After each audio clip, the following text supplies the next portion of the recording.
Salam damai sejahtera saudara sekalian. Hari ini kita akan merenungkan satu renungan dengan judul Tuhan, Aku Lelah, yang akan dibawakan oleh istri saya. Karena selanjutnya channel saya ini tidak hanya saya sendiri, istri saya bisa mengisinya dan siapapun juga bisa mengisi dengan nyanyian-nyanyian daripada lagu-lagu yang saya ciptakan, saya karang sendiri. Tuhan berkati. Shalom Bapak Ibu Saudara sekalian, hari ini kita akan belajar bersama-sama mengenai satu topik, yaitu mengenai Tuhan, aku lelah.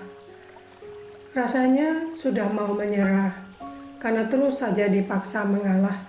Hatiku sudah terbelah-belah, untuk manapun ku tak berdaya karena aku terlalu lelah. Namun teringat aku punya Allah. Jangan menyerah, jangan menyerah. Kata-kata itu terus terngiang di telinga. Dan pagi ini saya bangun menatap langit. Ada kekuatan yang membuat diri saya bangkit. Dan ada kekuatan yang mengingatkan jangan menyerah. Tapi ada juga suara yang terus terngiang. Ya memang Tuhan itu ada.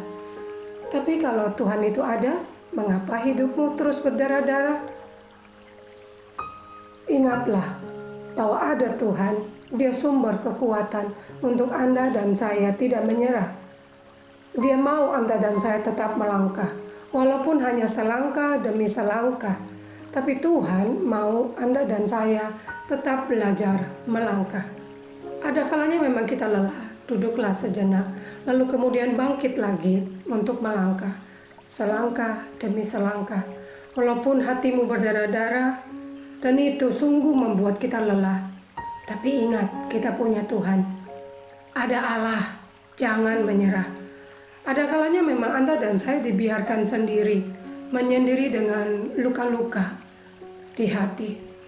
Namun ingatlah Yesaya 42 ayat 3 mengatakan, bulu yang patah terkulai tidak akan diputuskannya, dan sumbu yang pudar nyalanya tidak akan dipadamkannya. Apa artinya? Selama kita masih hidup di dunia, ada kenyataan yang harus kita hadapi. Mau Anda sungguh-sungguh atau tidak sungguh-sungguh kepada Tuhan, Anda dan saya masih bisa alami kesulitan. Kehilangan, penderitaan, tekanan, perlakuan tidak adil, pengkhianatan, bahkan kita ditinggalkan.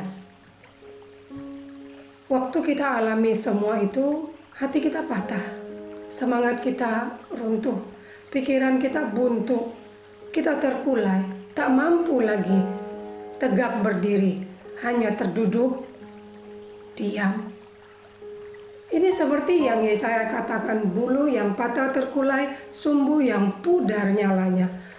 Apakah Bapak Ibu Saudara sekalian sedang merasakan hal demikian? Hidupmu bagaikan bulu yang patah, yang sudah terkulai, tak berdaya, rasanya lebih baik aku mati saja. Saya pernah alami itu beberapa tahun yang lalu. Saya harus dioperasi berulang-ulang. Namun hasilnya bukan tambah baik, malah kondisi saya semakin lemah. Bolak-balik operasi tapi tidak kunjung pulih. Saya lelah, saya marah, dan saya mau menyerah. Dan saya berkata, Tuhan panggil pulang saya saja. Saya seperti bulu yang patah, terkulai, dan sumbu yang hampir pudar itu. Tidak bisa kemana-mana, sehari-hari hanya dengan kursi roda, dan itu pun hanya putar-putar di rumah saja. Walaupun hanya di rumah saja, itu saja sudah membuat saya lelah, karena kondisi saya terlalu lemah. Saya pernah ada di titik itu. Saya mengerti artinya tidak berdaya. Kita bukan tidak berusaha. Anda sudah mencoba, tapi terus saja kalah. Dan akhirnya kita lelah. Salahkah kalau kita menyerah? Alkitab mengatakan tentang bulu, Alkitab mengatakan tentang sumbu. Apa sih bulu? Ada yang bilang itu sejenis gelaga atau tanaman yang tumbuh di rawa-rawa. Ada juga yang bilang itu sejenis bambu yang kalau ditekan akan terkulai saking lemahnya, rapuh dan mudah patah. Itu bukan jenis tanaman yang kuat. Lalu apa itu sumbu? Untuk Bapak Ibu yang seusia dengan saya tahu, Karena kita pernah hidup di zaman itu di mana untuk menerangi ruangan rumah kita, kita tahu apa namanya lampu minyak atau lampu teplok yang ada sumbu menghubungkan dengan minyak. Ketika malam hari sudah mulai gelap, kita menyalakan sumbu itu dan teranglah ruangan di mana kita berada. Tapi yang menjadi masalah, kalau sumbu itu mulai pudar, maka walaupun dinyalakan tidak akan menghasilkan terang. Yang ada asap memenuhi ruangan. Dan pelita itu tak lama lagi akan padam. Bulu yang terkulai tidak lagi berguna, biasanya dipatahkan lalu dibuang orang. Sumbu yang pudar juga tidak berguna, itu akan dibuang oleh orang. Tapi di dalam Tuhan berbeda.